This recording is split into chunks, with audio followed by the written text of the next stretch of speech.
Kerala state കർഷക തൊഴിലാളി union Hosdurg village കമ്മിറ്റിയുടെ ആഭിമുഖ്യത്തിൽ ഹൊസ്ദുർഗ് വില്ലേജ് കമ്മിറ്റി ഓഫീസിന് മുന്നിൽ മാർച്ചും ധർണയും നടത്തി. MP നാരായണൻ ഉദ്ഘാടനം ചെയ്തു.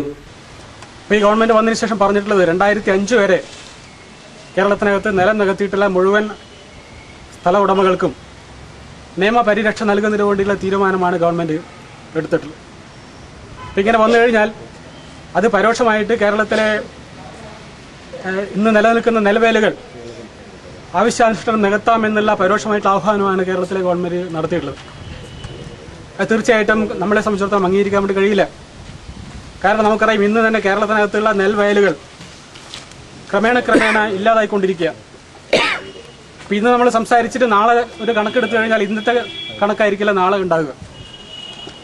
ഓരോ ദിവസവും കേരളത്തിലെ നെൽപ്പാടങ്ങൾ നികത്തപ്പെടുകയാണ്.